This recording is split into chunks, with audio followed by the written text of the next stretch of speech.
Hello, everybody. It is Jonathan from Radio Tokyo, and yesterday was pretty damn exciting. The fall season for TV shows has basically started as of yesterday. Now, the reason I say basically is because it's not yet fall, but yet we're getting a fall TV show already on the air, and that would be Fear the Walking Dead. So, I'm gonna take a few minutes and kind of give you a review of what happened. Now there will be a few spoilers in this, just be advised. Uh, uh, but if you watched it, you kind of know what happened. If you didn't watch it or you don't plan on watching it, it's not gonna matter either way. Anyway, spoilers ahead. Fair warning. So, like I said, last night, we got the first episode. It was the pilot episode, the very first episode, hour and a half long. Hour and a half. The reason I'm saying hour and a half is because it's very important that you understand it was an hour and a half long. And most of it was a storyline that revolved around the main characters and essentially their family environment type thing, and it's a little slow. Okay, the family in this one is Nick, his mother Madison, his sister Alicia, and his stepdad Travis. And Travis, of course, has just gotten a divorce, and he has another son who I didn't take the time to learn the name of because it's important, but it's not important. Uh, both Travis, I'm sorry, both Travis and Madison work at a school where conveniently their daughter Alicia happens to go, and Nick also happened to go there at one point in time. Nick is the older brother, but he is kind of a failure in life. He's often in trouble with the police. He does drugs, everything. He's a typical rebellious child. As it turns out, Travis's other son is kind of the same way, and both of them don't really like him too much for whatever reason. Madison tries really hard to be a good mom. She's worried about where it is she went wrong. To have her daughter kind of dislike her and have her son, always in such trouble. Um, so that's kind of the foundation of her marriage to Travis. I'm not even sure they're married, honestly. Um, but it didn't matter if they are or not. But anyway, uh, the show opens with Nick, drug-addled individual that he is, waking up in a ruined church in Los Angeles, and he hears screaming, and he gets up and he wanders through this church, and it's important to understand that he has just woken up after having, been knocked out by some kind of narcotic. We don't know exactly what it is. We're never actually told. But you do find out later on that it is something that is injected. So probably heroin, something like that. But anyway, he wakes up, walks to the church, finds a person who's had their throat ripped out. There's bloody handprints on the wall and everything.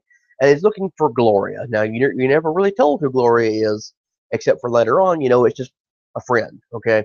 But Gloria is actually in the main sanctuary of the church when Nick finds her, and she is surprised making out with another dude because Gloria is a cheater. No, she's not making out with him. She's actually eating his face off, and Gloria's dead. She's been stabbed in the stomach. Nick then runs from her, gets outside through an alleyway, and is hit by a car. And most of the story takes place in the earlier portion of the episode with him actually having done that and been in the hospital. So the rest of the family shows up. There's this storyline of, well, again, what could we have done? Where did we go wrong? So on and so forth. There's an old man in the hospital bed next to him who breathes like that most of the time. He's clearly on the verge of dying. Okay, but you have a few scenes at the school where you see Madison and Travis and they're dealing with their students. Now, Travis is a teacher, and Madison is a guidance counselor. And not long after school starts, the first actual day you see them in school, a young kid named, I believe, Toby walks in, wearing a hoodie. He's all hunched over. He runs through the metal detector, and Madison goes over to him, and stops him and checks his pockets and takes him to her office. And turns out Toby has got a knife. Now, why does Toby have a knife? Well, it's because Toby is one of those individuals who spends too much time on the internet, kind of like I do, and he's noticed a pattern. Uh, he doesn't say it, but it's through like a radio broadcast or whatever that you hear. Excuse me, that there is a breakout of some kind in 5 states in the United States. Uh, Toby has evidently noticed some kind of pattern, and he's worried that he's going to have to fight people off, and he makes the most astounding statement that if you're a fan of The Walking Dead, you'll get this. We're safer in numbers. So he has a knife with him in the intent to defend himself. Good for you, Toby, for realizing what was going to happen. Now, that's something that we as people watching the show can see and say, "Oh, hey, that's a really good idea." But on the show, it's strange and weird, and Toby's a psychopath who needs to be, removed from school or whatever. But there is a continuing pattern in the show of you seeing people, not showing up. Like, for example, there's a teacher who does not show up for work one day. And then there's a bus that drops kids off at school, and there's only 5 kids on there because everyone else is home sick. Um, the old man in the hospital, of course, dies. There was a second death on the floor within a few minutes of his. And the hospital is going crazy and everything. During the middle of all this, Nick is trying to come down from his drug high. It's been it takes place over a course of about 2 days or so, and he's coming down from his high. No one can find him. No one knows where he is. Now, there's an echo to that in Alicia, whose boyfriend has come up missing too. So one of the main stars of the show is kind of out there. A side character is missing. 2 people have already died. One person's already worried and is trying to solve everything, and it's a little like it's plot elements that we get from The Walking Dead itself in the main series. But these characters are all discovering all these strange things. In the middle of all this, you have 2 very, very, very deliberate and very heavy-handed representations of what's possibly going on uh, around everybody. Now that is in excuse me, uh, one instance when Nick is actually teaching in his class. He's talking about Jack London and Jack London's uh, almost repetitive theme of man versus nature, and nature always wins. Okay, but in the closing, few minutes of the episode, you see Alicia is in class. The teacher's talking about chaos theory. Now, chaos, Jack London, like I said, is man versus nature. Nature always tends to win. Okay, which is basically whenever you're in an environment you can't control what's around you, you just have to deal with it. And that's essentially what chaos theory is. And as we know, from the main Walking Dead series, what's about to happen is going to be almost entirely out of control. It's going to just happen, and you're going to have to roll with the punches. So those are very, very heavy-handed themes there, Jack London and chaos theory. Uh, the show itself is actually very well done. It looks fantastic.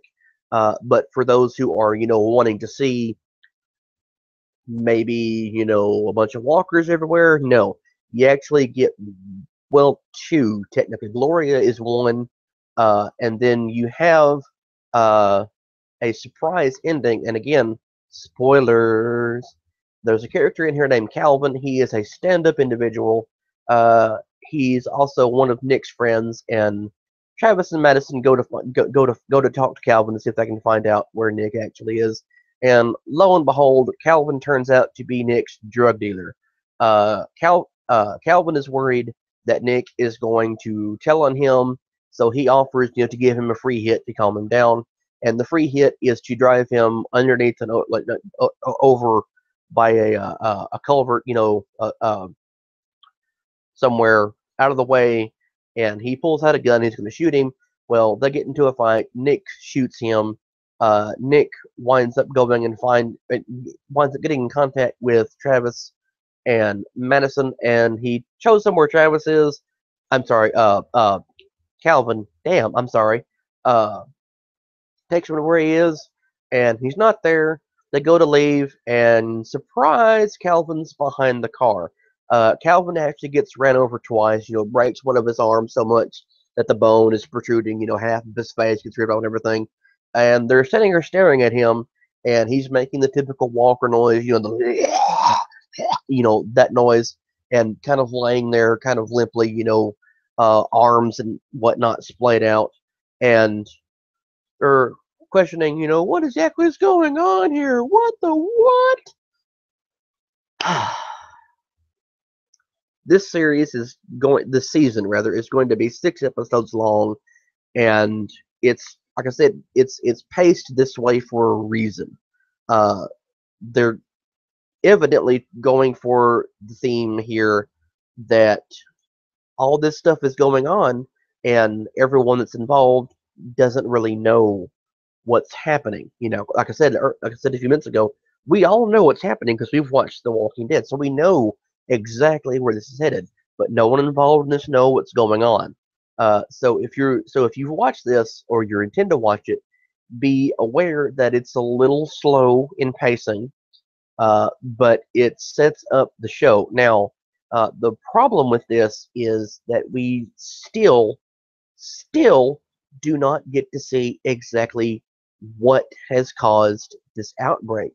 Um, we know from the original Walking Dead series, Dr. Jenner in the CDC in Atlanta tells the main group that it's something that's inherent in all human beings, but they don't know exactly what set it off.